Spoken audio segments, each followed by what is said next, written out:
Oh, voici qu'il est agréable, qu'il est doux pour des frères et pour des sœurs de demeurer ensemble.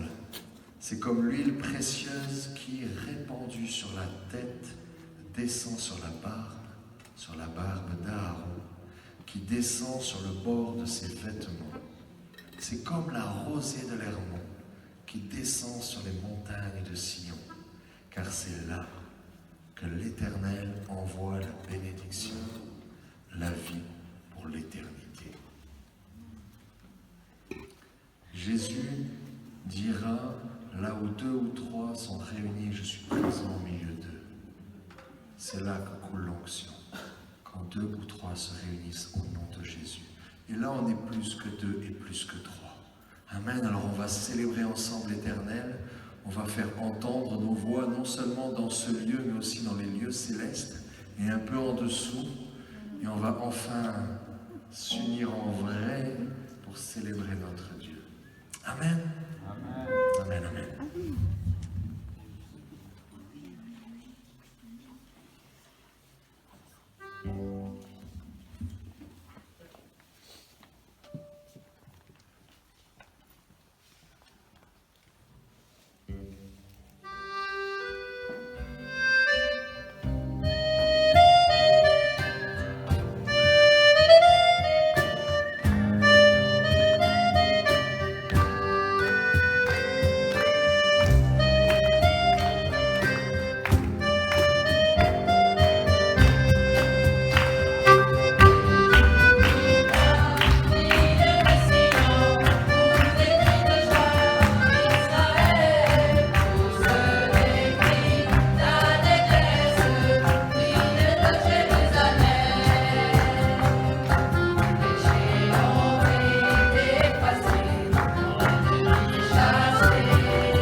La joie, cette joie que nous donne le Seigneur, cette joie que moi j'ai depuis quelque temps, là, Romain me dit que je suis comme une puce, mais c'est tout à fait ça.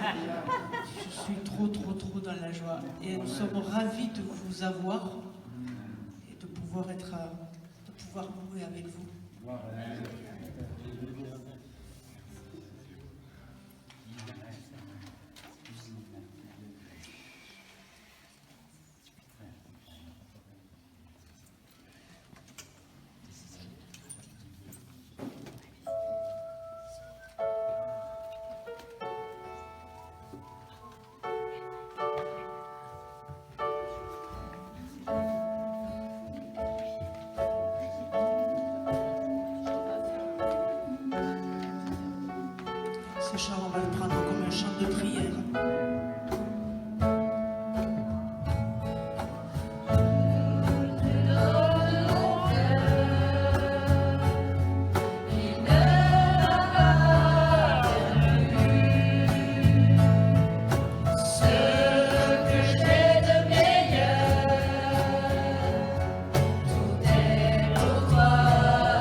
Un parfum de valeur.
Oui, le premier chant.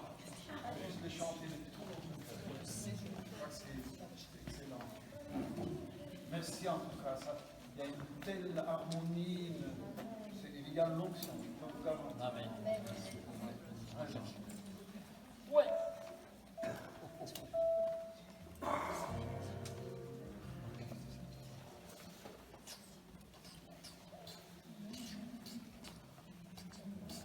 Alors on va se réjouir parce que ce chant nous dit réjouis-toi, fille de Sion, fille de l'Aveyron, fils de l'Aveyron, réjouissons-nous. Amen. Où sont les filles de Sion? Oui, amen. Et les gars? Les gars de Sion, ils sont là. Oui.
pasteur Jean-Hubert Mazel, qui est aussi notre, pour ceux qui ne le connaissent pas, notre vis-à-vis d'église et équipier apostolique de l'équipe RNC, le réseau Nouvelle Connexion.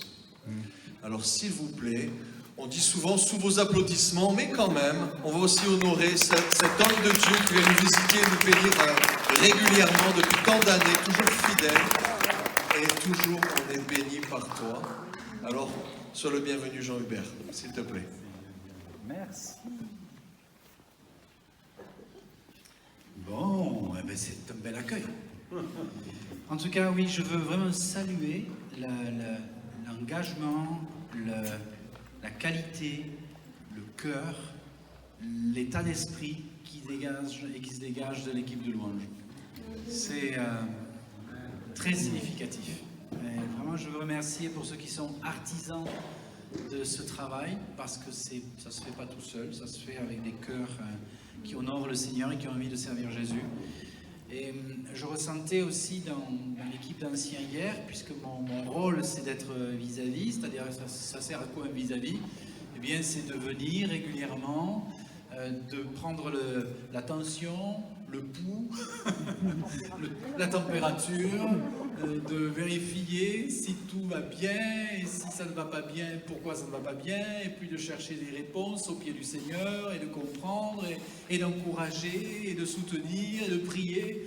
Voilà, le rôle, c'est d'être avec vous, et puis de faire en sorte que cette famille sur l'Aveyron, cette famille spirituelle, puisse rentrer pleinement dans sa vocation, dans son appel, se développer, et que nos contemporains et tous ceux qui habitent cette belle région puissent bénéficier du témoignage qui est le vôtre et de l'amour que Dieu veut manifester dans ce département. Donc c'est vraiment important d'être avec vous pour moi aujourd'hui. C'est une joie.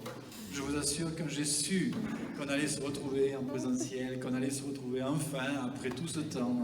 La dernière fois, j'étais en Zoom avec vous et ok, on a appris à manipuler ces nouvelles technologies, mais quand même, ça ne remplace pas le fait d'être ensemble, hein, n'est-ce pas?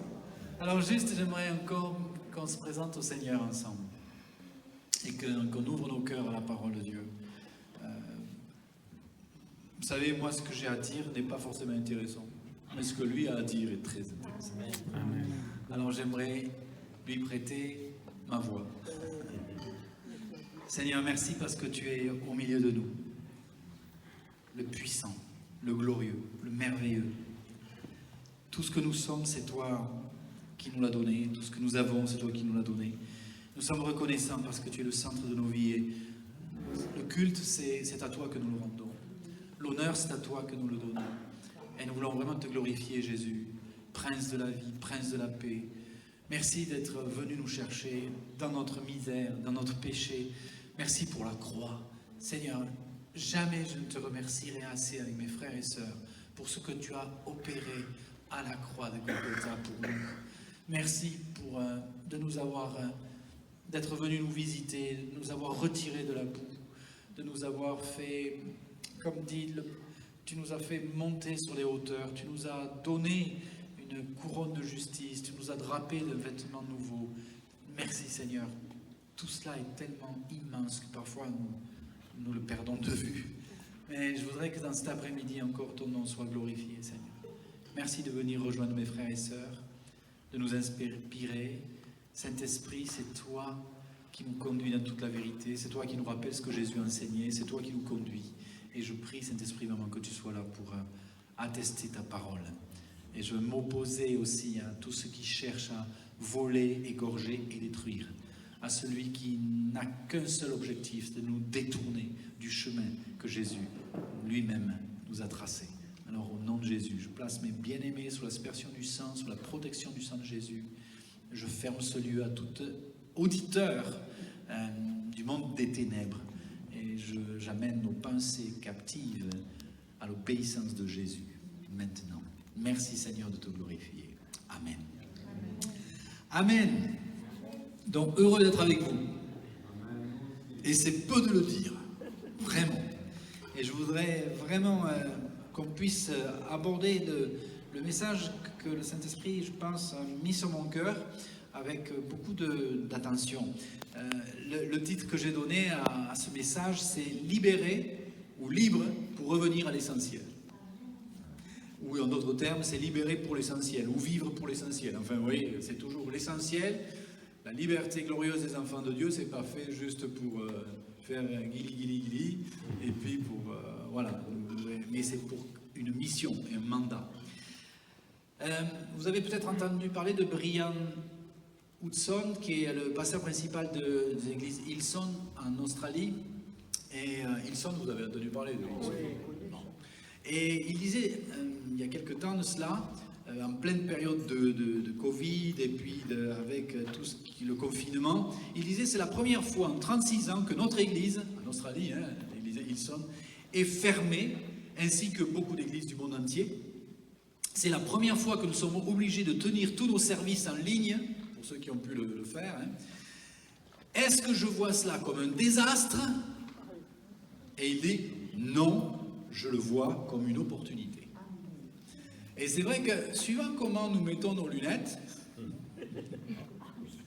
nous y voyons plus ou moins clair, et les situations que nous traversons nous leur donnons une interprétation, une analyse qui peut être extrêmement différente les uns vis-à-vis des autres. Ou tu vois l'épreuve que tu traverses comme une opportunité, ou tu le vois comme un moyen de te détruire, comme quelque chose qui peut te déprimer. Donc notre regard doit être le regard de la foi. Et le regard de la foi, je dis la foi, c'est non seulement l'assurance des choses que l'on espère, mais la Bible dit c'est une démonstration de celles qu'on ne voit pas encore. Donc oui, une vague d'opposition vient sur l'Église aujourd'hui, dans le monde entier, on le voit. Quand on fait des statistiques aujourd'hui, on s'est rendu compte que la majeure partie des églises dans le monde ont pratiquement 50% d'effectifs en moins. C'est énorme. J'entendais dernièrement des statistiques qui font... On se dit, waouh, qu'est-ce qui se passe? Mais est-ce qu'on va le prendre comme étant vraiment une occasion de dépression totale, ou est-ce qu'au contraire, on va le voir comme étant une occasion de rebondir et puis de dire, Seigneur, qu'est-ce que tu vas nous dire et qu'est-ce que tu attends de nous et où on en est? Et quand je vous vois ici, quand je vois le groupe de louanges, quand je vois l'équipe d'anciens, quand je vois tout ça, je dis, gloire à Dieu, il y a du jus dans les batteries. On est à l'ère électrique, alors ça va bien, il y a du jus dans les batteries. Et c'est quelque chose de magnifique. Alors, notre mission, premier point, et notre vision continue. Vous êtes d'accord avec moi? Oui. On ne se fait pas arrêter, on ne se fait pas mettre en boîte, on ne se fait pas enfermer. Tout à l'heure, je disais, l'équipe élargie, où c'est l'église locale, ou c'est l'église bocale. Donc, il ne faut pas se tromper. Hein. On n'est pas une église bocale.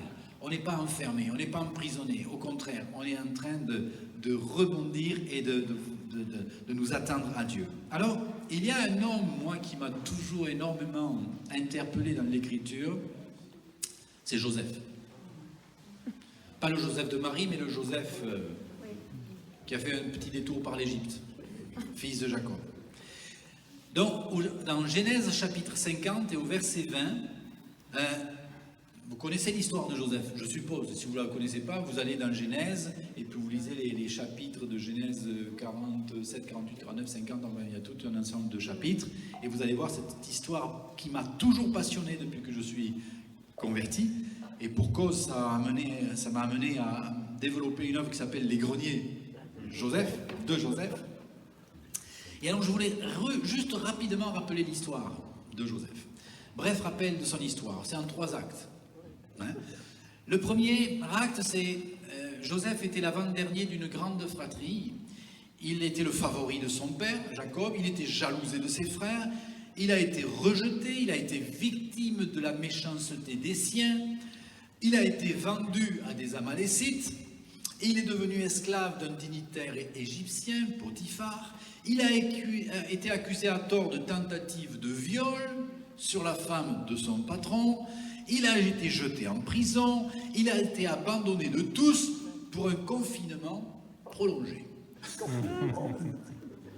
Ça, c'est le premier acte. Misère. Ça va, vous vous y retrouvez? Vous êtes passé par ce genre de déboire? Peut-être pas, mais quelques-uns, quelques problèmes parfois. Hein? Voilà. Deuxième acte, et soudainement, qu'est-ce qui se passe? Eh bien, surnaturellement, ce Joseph, au fond de sa prison, va être élevé au rang de premier ministre de l'Égypte. Non, mais ça, c'est que dans les rêves, hein, au Cinoche qu'on voit ça. Hein. Bon. Il devient intendant de tous les biens de Pharaon. Il est le deuxième, le second, il est juste en dessous de Pharaon. Non, mais vous dites, mais comment est-ce possible? C'est pas possible, c'est un truc imaginé, ça. Non, ça a été et c'est la réalité de ce qui s'est réellement passé. Il est devenu stratège, un stratège hors pair pour préparer le pays à 7 années de famine. Et je dirais qu'aujourd'hui, face aux problèmes économiques que notre humanité est en train de connaître, on aurait besoin de Joseph de cette trempe. Et je crois que Dieu veut susciter aujourd'hui des Joseph de cette trempe pour apporter des réponses à nos gouvernements Et c'est important de croire. On a souvent prié dans le temps, disant Seigneur, suscite des prophètes qui vont aller conseiller les dignitaires, les gouvernements, les chefs d'État, etc. Et ça s'est passé dans certains pays, ça se passe dans certains pays, mais on veut que ça soit intensifié. Donc moi, j'appelle des Joseph dans l'esprit qui vont avoir un impact dans le monde politique auprès des chefs d'État, auprès des gouvernements, etc. Si vous n'êtes pas appelé à ce mandat-là, vous êtes néanmoins appelé à prier pour que des Joseph se lèvent dans cette situation et dans cette génération. Ça, c'est le deuxième acte. Donc, un homme assez extraordinaire, suscité par Dieu, mis de passer du poste de prisonnier à premier ministre d'une nation, grande nation à l'époque, hein, c'était une des plus grandes nations en Égypte. Hein. Et puis voilà que, eh bien, il reçoit un plan, une stratégie divine pour faire face à une crise économique sans précédent, à une famine et une récession sans précédent, qui va s'abattre sur tout le monde du Moyen-Orient, du croissant fertile et de cette région du globe. Et vraiment, c'est quelque chose d'extraordinaire. Deuxième acte. Et le troisième acte, parce que ça ne s'arrête pas là. Ça ne s'arrête pas là. Il a été suscité par Dieu et tout, c'est magnifique. Il a mis en place toute une stratégie. Tout. Troisième acte. Ses frères arrivent vers lui. Extraordinaire. Cet homme qui avait dans son enfance eu des visions étonnantes, qui avait suscité beaucoup de jalousie et de conflits, eh bien, va voir se réaliser l'accomplissement de ses songes. Et il nous est dit là, ses frères arrivèrent vers lui. Ils ne peuvent pas le reconnaître, et lui va se révéler à eux. Ils sont alors terrifiés, pensant que Joseph va les tuer pour se venger du mal qu'il leur a fait subir pendant tant d'années, parce que toutes les péripéties de son histoire eh bien, ont commencé lorsque ses frères l'ont vendu aux Amalécites, jeté d'abord dans un puits qui était sec. Ça a dû faire mal, quand vous tombez dans l'eau, ça fait un peu moins mal, mais là, ils l'ont jeté dans cette citerne, et puis ensuite remonté et vendu aux Amalécites. Eh bien, voilà la réponse que va faire Joseph lorsque ses frères vont être devant lui, après toutes ces années et ces périodes d'épreuve. Vous aviez projeté de me faire du mal, mais Dieu l'a changé en bien pour accomplir ce qui arrive aujourd'hui, pour sauver la vie à un peuple nombreux. Genèse chapitre 50, verset 20. Extraordinaire. La réponse que fait Joseph lorsqu'il revoit ses frères, on va dire ceux qui ont été la source de ses problèmes, eh bien, la réponse qu'il fait, c'est exactement la réponse de Jésus-Christ à la croix. Père, pardonne-leur, ils ne savent pas ce qu'ils font. Père, vraiment, fais-leur grâce. Et Joseph est un type, une typologie de Christ. C'est vraiment un exemple à suivre. Et je crois que nous sommes, les uns et les autres, nous avons été, et nous serons, si ce n'est pas le cas, confrontés à des situations où nous devrons manifester le même état d'esprit, de pardon, de grâce, de bonté envers ceux qui auront pu être cause de soucis, de peine et de tribulation pour nous. Et ça, c'est important. Le pardon, c'est la clé de la restauration. Donc, lorsque tu fais face, j'ai noté ça un peu comme une parole à retenir, si vous prenez des notes, hein, notez-le. Lorsque tu fais face à un vent d'opposition, n'oublie jamais que Dieu contrôle la situation. Ça rime en plus. Quelqu'un me disait, celui qui fait des vers sans le vouloir est un âne sans le... Non, qui fait des vers sans le savoir est un âne sans le vouloir. Bon, alors, au moins ça garde humble.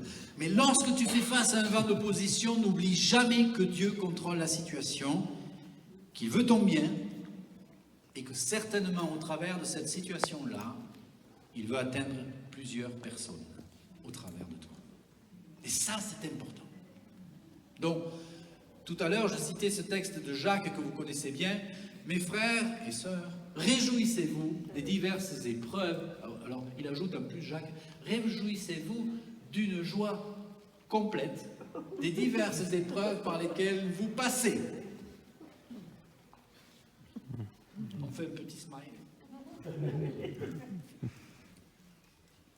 C'est dur, et pourtant Jacques nous exhorte à cela. Donc réjouissez-vous. Et c'est l'apôtre Paul qui, dans Romains 8, 28, et ce texte, combien de fois on l'a eu sur les lèvres, nous savons du reste que toute chose concourt au bien de ceux qui aiment Dieu et de ceux qui sont appelés selon son dessein. Est-ce qu'il y a des gens ici qui ont été appelés à rentrer dans les projets divins? Levez la main. Bon, vous êtes au moins quelques-uns. J'ai entendu tous, oui, amen. Pour ceux qui ne le sauraient pas, je vous le dis, ce n'est pas un secret, ou si ça l'était, ça ne sera plus. Vous êtes tous appelés à rentrer dans le dessein de Dieu. Dieu a préparé de bonnes œuvres pour vous afin que vous les pratiquiez. Donc son plan est parfait. Il ne vous a pas laissé de côté. Vous n'êtes pas une exception qui confirme la règle. Vous êtes mis à part pour servir le Seigneur. Donc au-delà des ébranlements qu'on peut traverser, eh bien, je tiens à dire et à affirmer aujourd'hui, devant le monde spirituel qui nous entend, devant vous qui êtes ici réunis, notre vision en tant qu'Église reste intacte. Quoi que nous ayons traversé durant ces 2 ans, ou 1 an et demi, 1 an 3/4 avec Covid et compagnie, notre vision reste intacte. Est-ce qu'on peut le dire? Notre vision reste intacte. Alors, qu'est-ce que je veux dire par là? Est-ce que ça veut dire que la forme ne doit pas changer, que ceci ne doit pas changer? Non, je vous dis la vision. La vision, c'est quoi? C'est le projet de Dieu. C'est le plan de Dieu. Pas le plan des hommes, le plan de Dieu est intact. Pour nous, à Vie Nouvelle, c'est aimer Jésus, servir le monde. Je m'explique. Tu aimeras ton prochain comme toi-même, hein? Mais avant, tu aimes Dieu en tout premier. Et si j'aime Jésus plus que jamais, si je sers autour de moi avec l'esprit du Seigneur et avec les valeurs de l'Évangile, eh bien, alors, je continue la vision que Dieu nous a donnée. Ma vision personnelle en tant que mari, en tant que père, en tant que grand-père aussi. Et là, j'attends de moment à l'autre l'arrivée d'un petit bébé dans notre famille. En tant que pasteur, en tant que disciple de Jésus, ça reste intact. Je suis rivé, attaché à ce que Dieu veut pour moi et je crois que c'est la même chose pour vous. Vous savez, c'est important de relire les paroles prophétiques que l'on a reçues en tant qu'Église comme sur le plan personnel. Si vous avez un petit cahier et où vous avez noté les prophéties qui ont été données pour vous, relisez-les régulièrement. Si vous connaissez les paroles prophétiques qui ont été données sur l'église de l'Aveyron, relisez-les régulièrement. Non seulement relisez-les, mais priez-les. Priez-les. Les prophéties s'accomplissent quand on prie pour qu'elles s'accomplissent. C'est pas magique. L'Esprit de Dieu parle et nous, on se met dans la prière et au travail. Alors c'est le temps, et je tiens à vous le dire, c'est le temps de l'accomplissement de beaucoup de paroles que vous avez reçues et qui n'ont pas eu, jusqu'à ce jour encore, leur accomplissement. Je vous assure, je ne vous dis pas ça simplement pour essayer de vous réveiller ou rassurer ou encourager. Je l'ai reçu dans l'esprit. C'est le temps de l'accomplissement de beaucoup de paroles que vous avez reçues, que nous avons reçues et que nous n'avons pas plus l'espoir de voir se réaliser. Amen. Je peux avoir un amen? Amen. Croyez-vous que Joseph ne doutait pas de son avenir au fond de sa prison? Non, parce que souvent on spiritualise.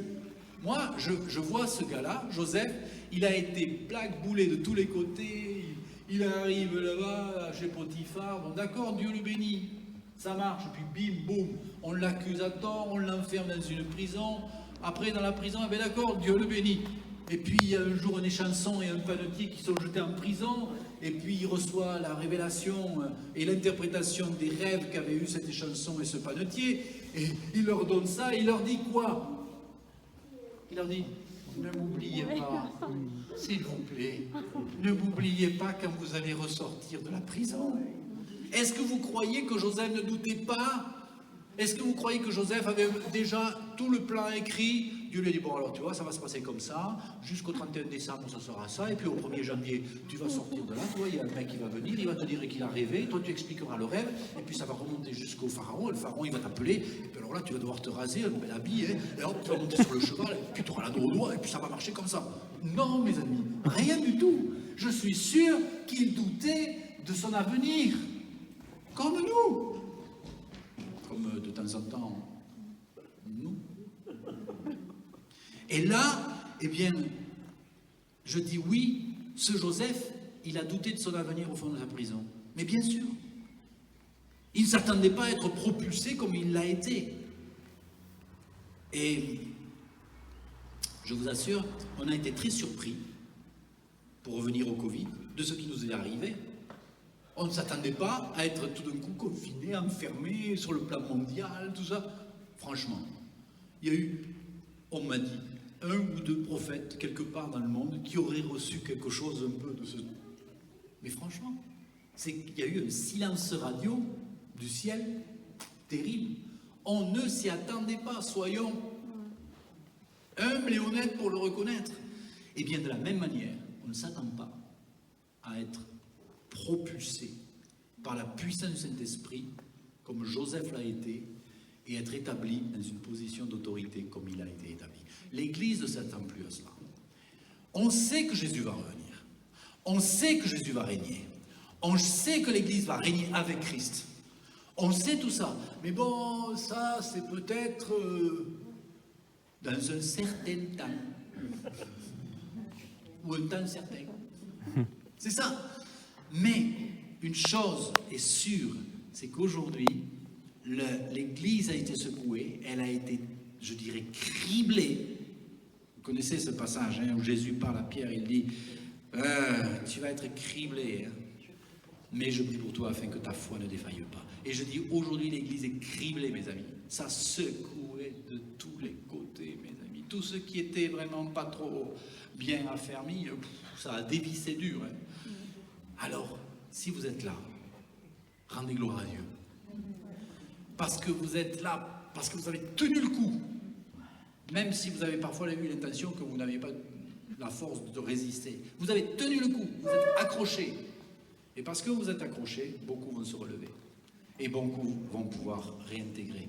Et beaucoup de nouveaux vont pouvoir rentrer dans la bergerie du Seigneur. Et ça, c'est quelque chose d'essentiel. De comprendre que si on tient le coup, c'est pas que pour nous, c'est pour les autres aussi.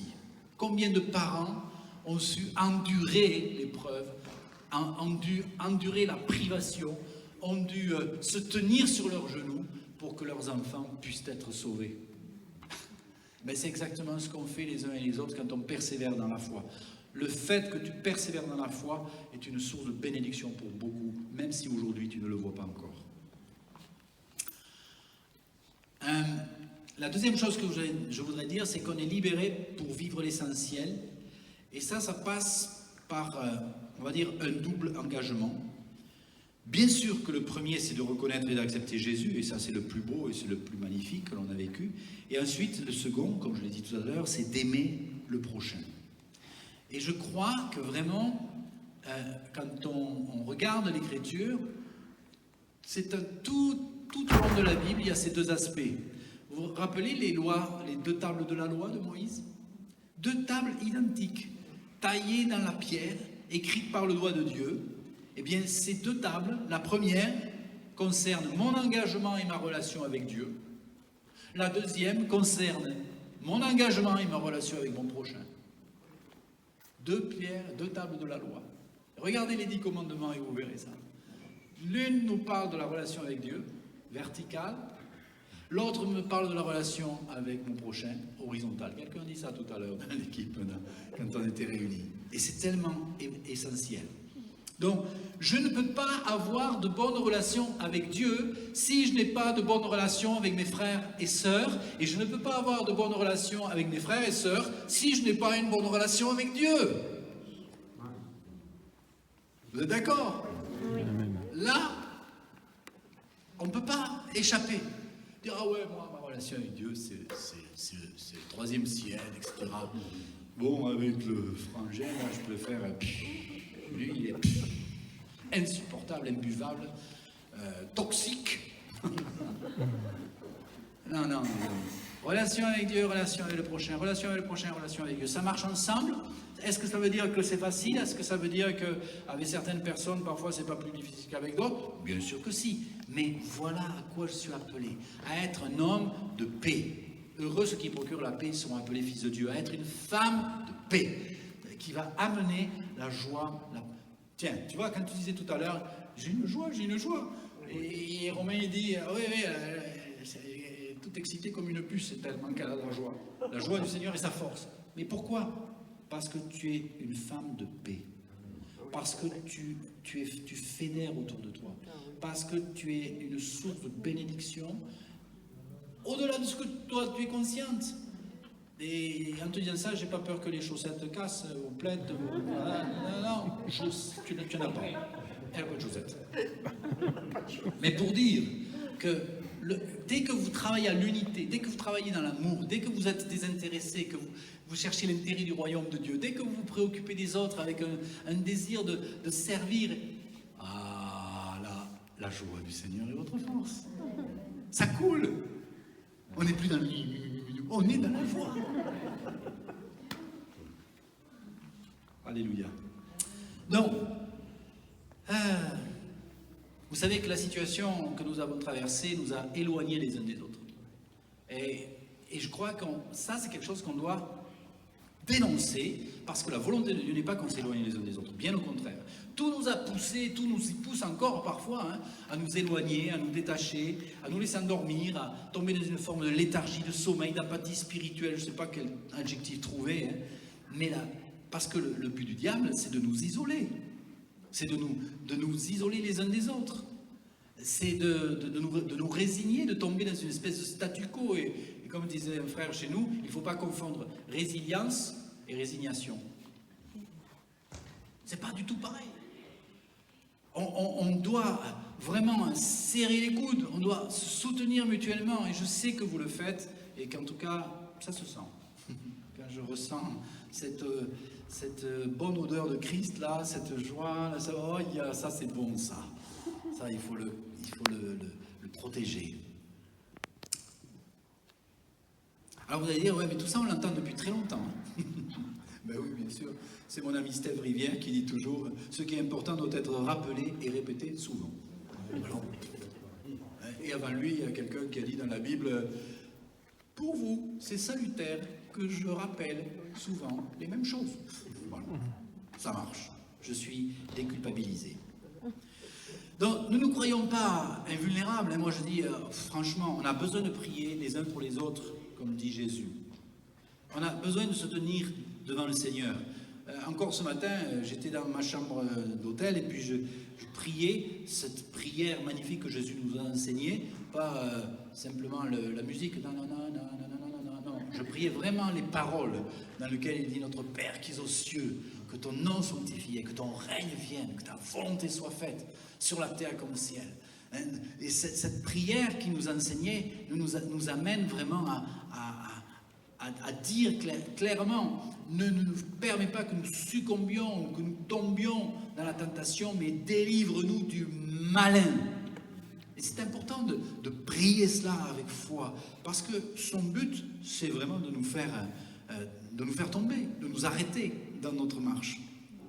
Donc, je crois que c'est essentiel qu'après cette période difficile, de distanciation, de volonté du malin même de séparer les églises, alors bien sûr qu'on a pensé à toutes sortes de choses et on garde cela à l'esprit, de dire ouais, il faut vraiment favoriser les groupes de maison, les petits trucs, les machins, ceci, cela, il faut veiller. Amen, en fonction de ce que le Saint-Esprit montre, il faut faire ce qu'il nous dit. Mais j'ai un test pour ceux qui sont ici et ceux qui nous écouteront certainement si le message est enregistré, un test personnel à faire pour savoir où j'en suis sur le plan spirituel après cette situation d'éloignement les uns des autres. Est-ce que tes frères et sœurs en Christ te manquent vraiment? Chacun répond pour soi. Est-ce que tes frères et sœurs en Christ te manquent vraiment? Premier point. Le deuxième, les rencontres, lorsqu'elles sont possibles, ou les cultes, comme nous vivons ici, ont-ils un véritable intérêt pour toi? Vous savez que dans Hébreux 10, il est dit « N'abandonnons pas notre assemblée ». Pourquoi je dis ça? Eh bien, je parlais encore avant-hier avec un responsable d'église qui me disait « Nous, depuis des années, on fait du live, on se sert de YouTube pour transférer nos messages, pour que tout le monde écoute. Et donc, il y a Mamie Catherine qui habite au Puy-de-Dôme qui peut écouter ce que nous sommes en train de prêcher à Vie Nouvelle ou à Paris ou ailleurs.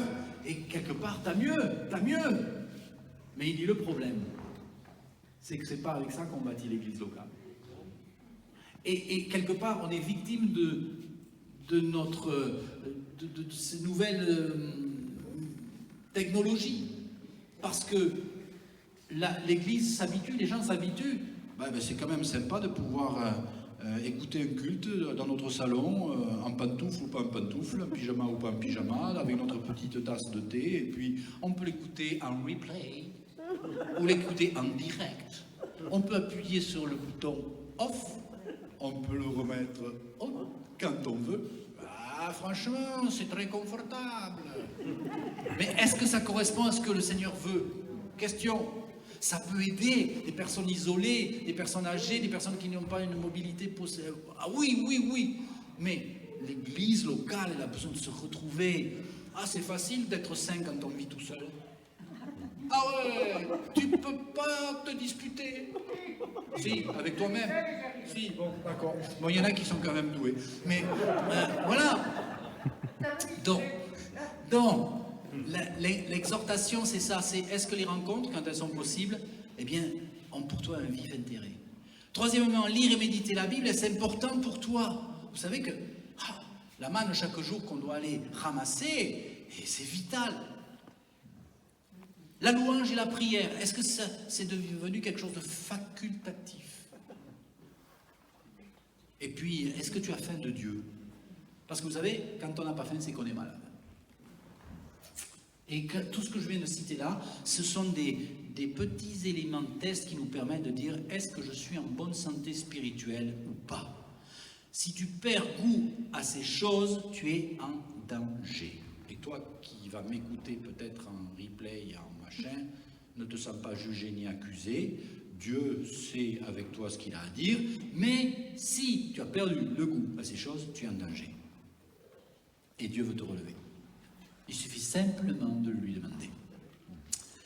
Alors vous savez que Dieu est en recherche. Dieu est en recherche. Dieu est en recherche. Troisième point. Dans le psaume 14, il est dit « L'Éternel du haut des cieux regarde les fils de l'homme pour voir s'il y a quelqu'un d'intelligent qui cherche Dieu. » Ce qui veut dire que quand on ne cherche pas Dieu, on est bête. La parole, elle est cash, mes amis. Si tu ne cherches pas Dieu, tu es bête. Avec ça, mes amis, moi, je vais vous donner mon témoignage personnel. Dieu cherche des hommes et des femmes qui le recherchent. Eh bien, j'ai été personnellement remis en question pendant cette période-là, ces derniers temps-là, car j'ai pris conscience que je passais vraiment beaucoup moins de temps de qualité avec Jésus. Et je sais que pendant cette période, il y en a au contraire qui ont passé des temps de grande qualité avec Jésus. Alléluia! Mais moi, Bibi Jean Hubert, eh bien je peux vous assurer, j'ai réalisé que j'étais absolument pris par le temps passé sur Internet pour les mails, les WhatsApp, les Zooms, les ceci, les SMS, épuisant. Ah ouais, on en avait mis des trucs organisés pour suivre l'église, Sentinelle, les WhatsApp, les machins. Mais ça m'a littéralement mangé. C'était chronophage. Ça m'a pris énormément d'énergie et de temps, et j'ai réalisé que mon temps d'intimité avec Jésus en souffrait. Et du coup, ça m'affaiblissait. J'ai réalisé aussi que dans mon être intérieur s'installait peu à peu une espèce de tristesse.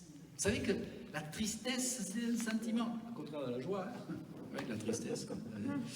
Eh bien, honnêtement, la tristesse, toutes les difficultés prenaient un peu plus de poids et de place. Et dans la période, notamment avant le décès de mon cher petit papa, eh bien, l'accompagnement de papa jusqu'au bout, il y avait des jours, mais c'était une épreuve. Alors que c'est une grâce d'avoir pu l'accompagner jusqu'à son dernier souffle et pouvoir chanter avec lui des cantiques et célébrer le Seigneur et lire la Bible ensemble le soir. C'est une grâce.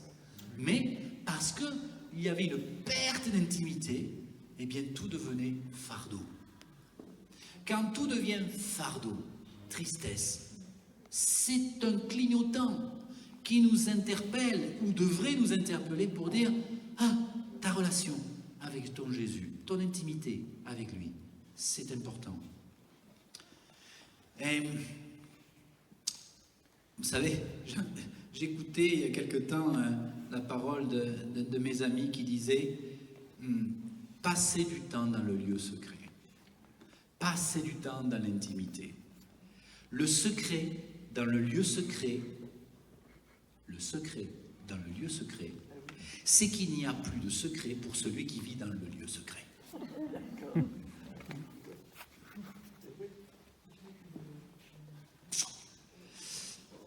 Ah, c'est Dieu qui parle et qui dit dans Genèse 18, « Cacherai-je à Abraham ce que je vais faire ?»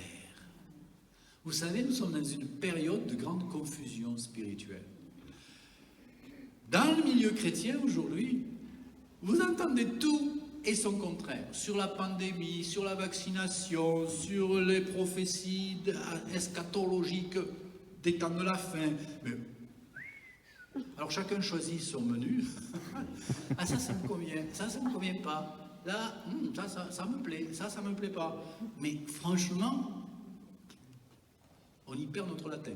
Si latin vous avez fait. Mais il y a un besoin, absolument un besoin de réintégrer le lieu secret. Prends du temps avec ton Jésus. Prends du temps avec ton bien-aimé. Cherche-le, parce que lui recherche des hommes et des femmes qui le cherchent. Vous me chercherez et vous me trouverez si vous me cherchez de tout votre cœur. C'est primordial. Recherche la présence du Seigneur. Et c'est cela aussi, revenir à l'essentiel. Ça commence par là. Quatrième chose, les temps changent, mais notre mission ne change pas. Et je vous l'ai dit tout à l'heure, j'ai failli l'aborder, mais écoutez bien ceci. Les programmes dans les églises changent, et même doivent changer. Les structures changent et doivent changer. Mais les objectifs, eux, ne doivent en aucun cas changer. C'est pas moi qui l'ai dit, c'est Eric Warren qui a expliqué ça. Et c'est vrai. Les objectifs, c'est Jésus qui les a tracés une fois pour toutes pour l'Église. Les méthodes, les programmes, etc. sont les moyens pour parvenir aux objectifs que nous, on va mettre en place, en demandant au Seigneur de nous montrer. Mais les objectifs, c'est lui qui les a définis. Dans une nuit, la nuit du 14 au 15 novembre 2020, j'ai fait un songe. Je voudrais juste vous le partager. En fait, j'ai partagé ça avec Marie-Claude dès mon réveil. Je dis, oh, j'ai reçu un truc là, c'était magnifique. Je te raconte. Alors, dans mon songe, j'étais dans un lieu de culte, comme ici, un grand lieu, vraiment un truc magnifique, un bâtiment, quelque chose de grand. Et puis, j'étais impressionné par la dimension de ce lieu. Je regardais dans tous les sens, et au fur et à mesure où je regardais, il y avait un bien-être, une joie intérieure très vive. Je savais dans l'esprit que ce bâtiment, nous venions de le construire. On venait de le construire. Et je me disais, waouh, ben, il va falloir du monde pour remplir cet endroit. Regardez autour de vous, par exemple. Waouh, il va falloir du monde, hein. Et puis peu à peu, dans le songe, des gens arrivaient. des gens rentraient dans ce fameux bâtiment que je voyais en songe, et puis il se remplissait, il se remplissait, il se remplissait, et à un moment donné, c'était plein, vraiment plein. Et puis, je voyais mon gendre, Damien, puis je voyais mon cher Florian, qui est le gars qui gère tout ce qui est vraiment l'administration, la gestion de l'ensemble du centre. Je voyais cela. Puis je voyais des frères et sœurs que je connaissais, et puis, mais alors, un paquet de gens, mais les 90%, je ne connaissais pas. Je ne connaissais pas. Et pourtant, ils étaient à la Grauce. J'étais à la Grauce. Je suis ça, là. Oh, immense. Extraordinaire de voir tous ces gens-là.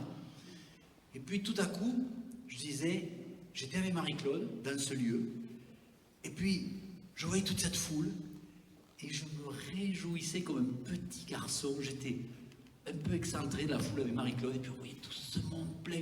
On était là tous les deux, comme si on était des nouveaux, et on était heureux. On était tellement heureux de voir que le salut avait percuté toute cette région dans laquelle nous étions. Notre rêve était réalisé. On voyait ce qu'on attendait depuis tellement d'années sous nos yeux se dérouler. Et j'étais là, émerveillé. Et j'ai une bonne nouvelle pour vous, dans mon songe, personne n'avait de masque. Ouais, c'est un petit truc, mais je l'ai vu comme ça. Et j'étais vraiment émerveillé. Je crois vraiment que le Seigneur n'en a pas fini avec l'Église. Je crois que Dieu va faire des choses étonnantes. Je crois à l'Église dans les maisons et je crois à l'Église dans le temple.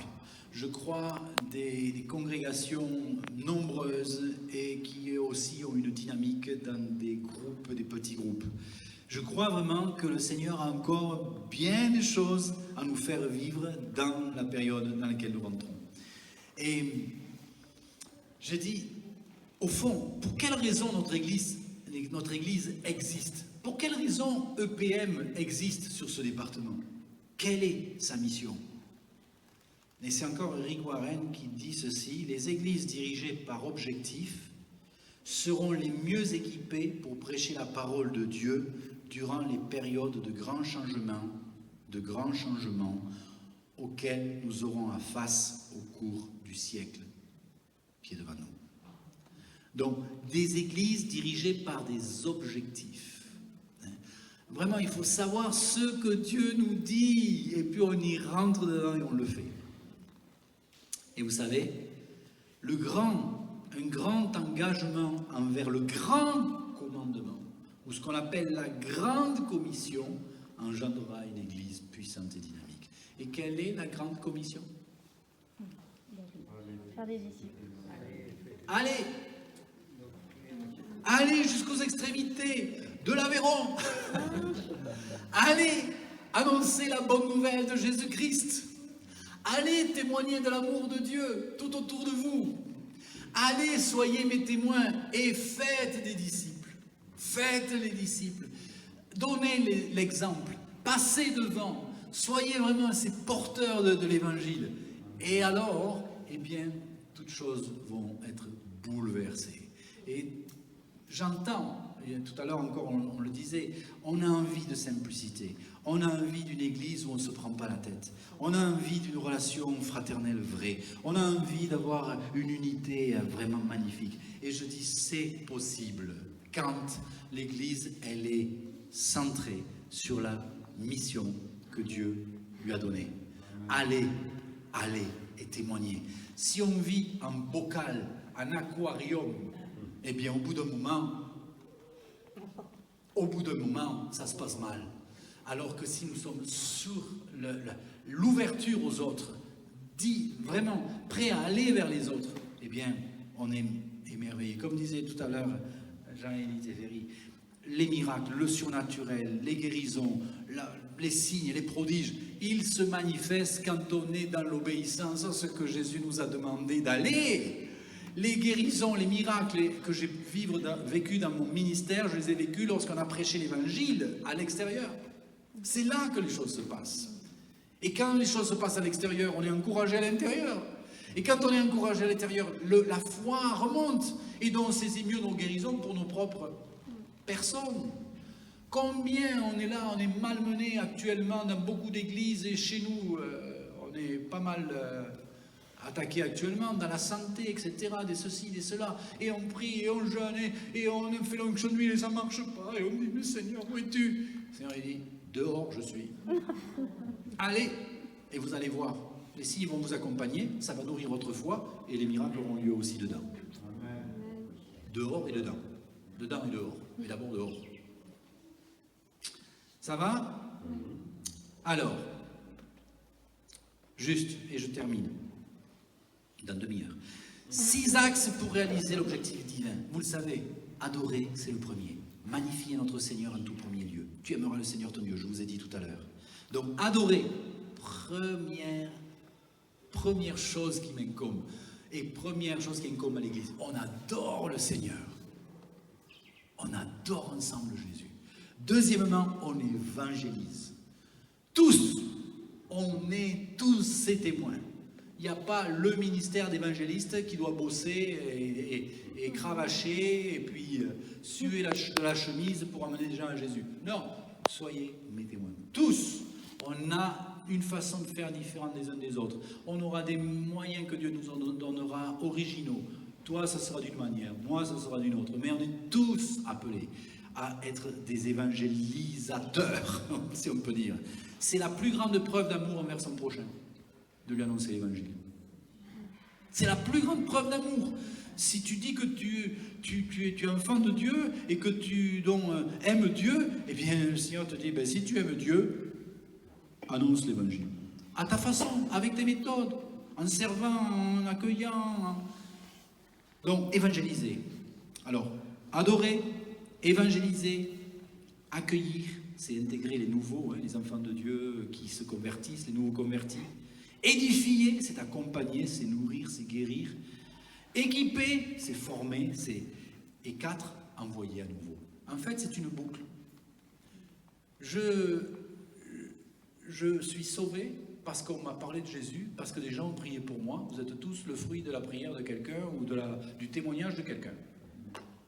À moins que vous ayez une révélation directe de Jésus, dont là vous avez une grande responsabilité, parce que celui qui a beaucoup reçu aura beaucoup à donner, et en tout cas il aura beaucoup de choses à dire et à faire. Donc si tu es ici, c'est parce que quelqu'un a prié pour toi, quelqu'un t'a porté, quelqu'un a témoigné. Ça c'est la première chose. J'ai été sauvé, donc j'adore. J'adore, donc j'annonce l'évangile à mon tour. Et quand j'annonce l'évangile, eh bien la boucle est faite et ça permet de renouveler constamment l'auditoire, la vie de famille spirituelle, l'Église grandit, les ministères naissent, se multiplient et la charge est beaucoup plus facile. Vous savez, c'est très difficile, comme je vous disais il y a quelques années, d'être une Église supermarché. Une Église qui veut tout faire, c'est une Église où on se tue à la tâche. Parce qu'il faut s'occuper de la louange des enfants, de la prière, de l'intercession, du jeûne, de l'enseignement, de la formation, des visites. Plus l'Église est nombreuse, plus elle a un potentiel et plus ça devient reposant. Je vous assure, c'est vrai. Donc moi, je voudrais simplement, en conclusion, vous dire ceci. Voilà ce que signifie, à mon sens, être libre pour réaliser l'essentiel. Et je vous invite à ce que l'on puisse veiller à resserrer nos liens fraternels, et je vois qu'ici ça s'est bien engagé, nous unir plus que jamais pour œuvrer ensemble pour l'essentiel. Notre service ne sera pas vain et va permettre à une foule de nos contemporains à rentrer dans la connaissance du Seigneur et avoir part à la vie éternelle. Alors moi je vous dis, le Seigneur compte sur vous. Le Seigneur compte sur nous. Et je m'associe à vous pour qu'on puisse percer. Ce que je dis là, aujourd'hui, vous l'avez certainement entendu. Mais si vous le saisissez dans l'esprit, vous allez le vivre. Saisissons dans l'esprit ce que Dieu nous dit. Reviens à l'essentiel. Dispose-toi, dès le matin, avant de t'être levé, dans ton lit, à dire, comme j'ai fait ce matin, Seigneur, je veux parler de toi à quelqu'un aujourd'hui.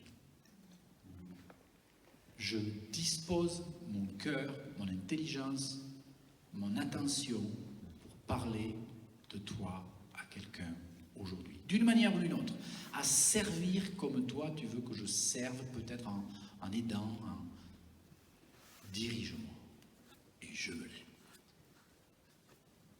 Et à partir de ce moment-là, Dieu va intervenir. Et ça marche. Comme je vous disais ce matin, au bowling là-haut, je ne suis pas allé jouer au bowling, mais il y avait 2 femmes qui servaient les petits déjeuners. J'y suis allé et j'ai pu les bénir au nom de Jésus. Et elles étaient touchées. Elles m'ont dit, ah ben on en a besoin. Alléluia. Est-ce que c'était dur? Non. Pourquoi? Parce que j'étais préparé dans l'esprit. Seigneur, me voici pour faire ta volonté. Je suis ton messager. Waouh! Et ça marche! Ça marche! Merci Jésus. On va prier un instant. Est-ce que vous pouvez vous lever?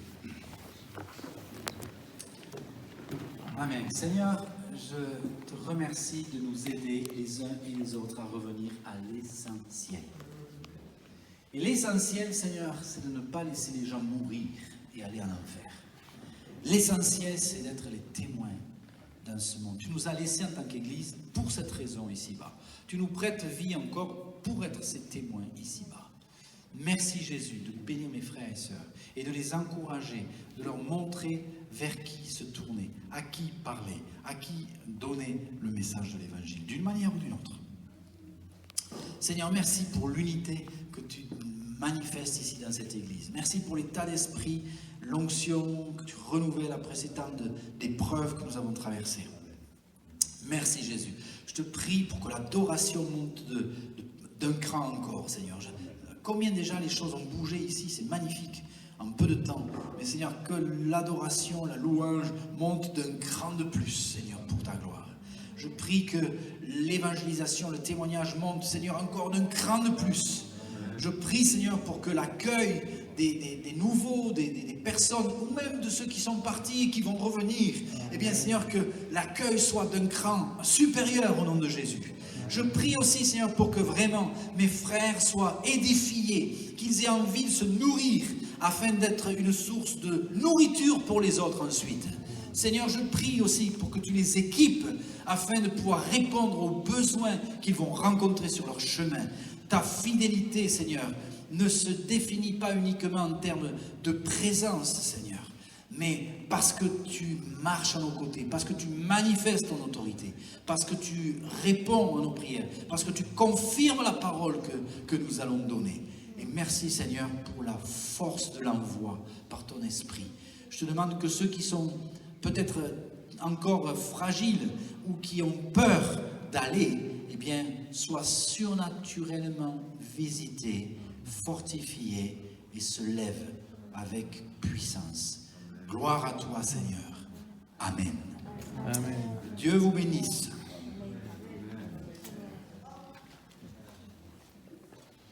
Merci, Jonathan.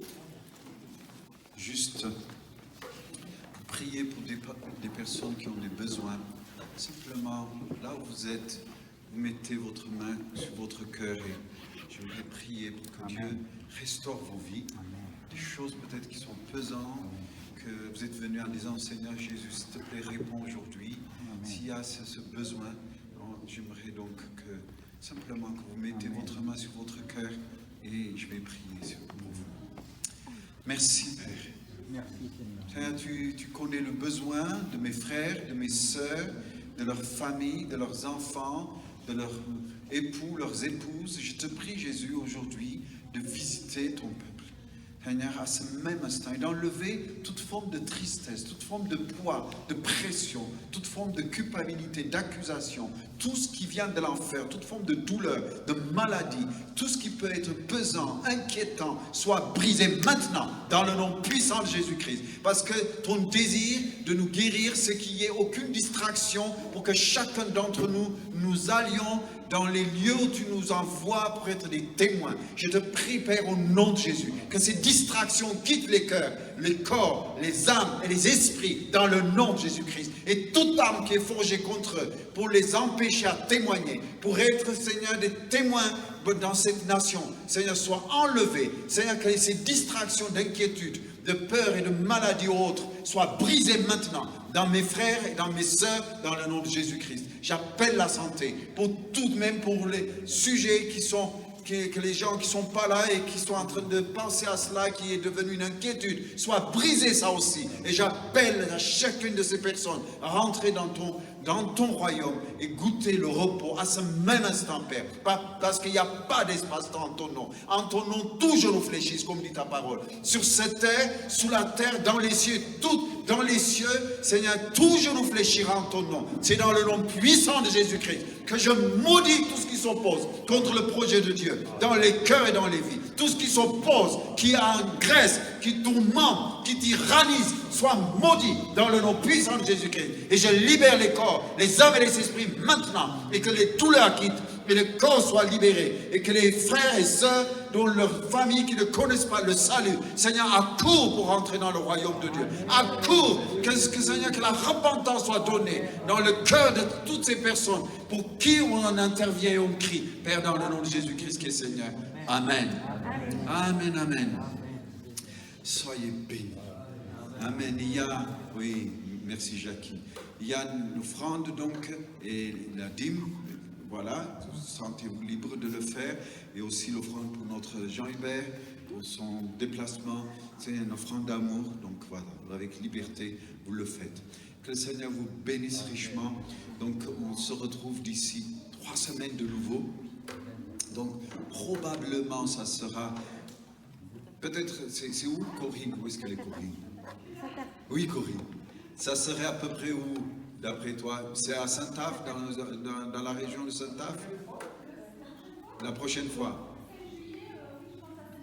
Voilà, ça sera vers Saint-Afrique. Alors vraiment priez pour cela, pour que Dieu nous donne un lieu comme ça et qu'on puisse encore louer le Seigneur ensemble, en présentiel, et détruire toutes les œuvres du diable et parcourir l'Aveyron, et pour que les gens soient touchés partout où on va. Amen.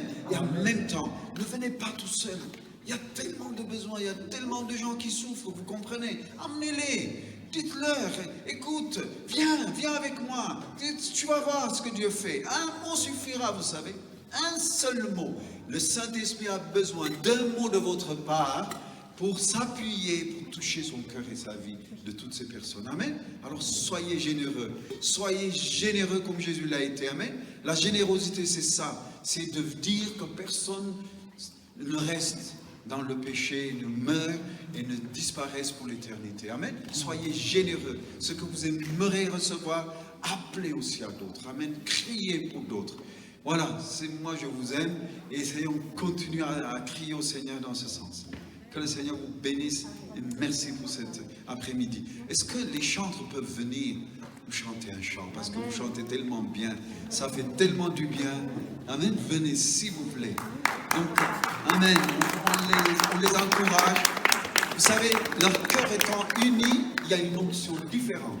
C'est cette unité qui amène l'onction. Et s'il y a une onction particulière, c'est étonnant.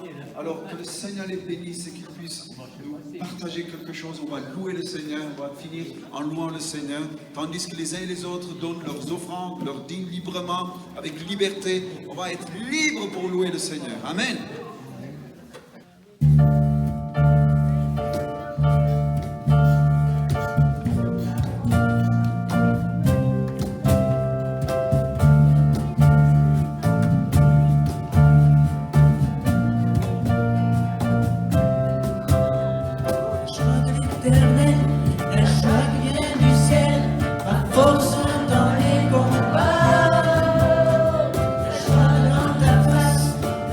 Dans ta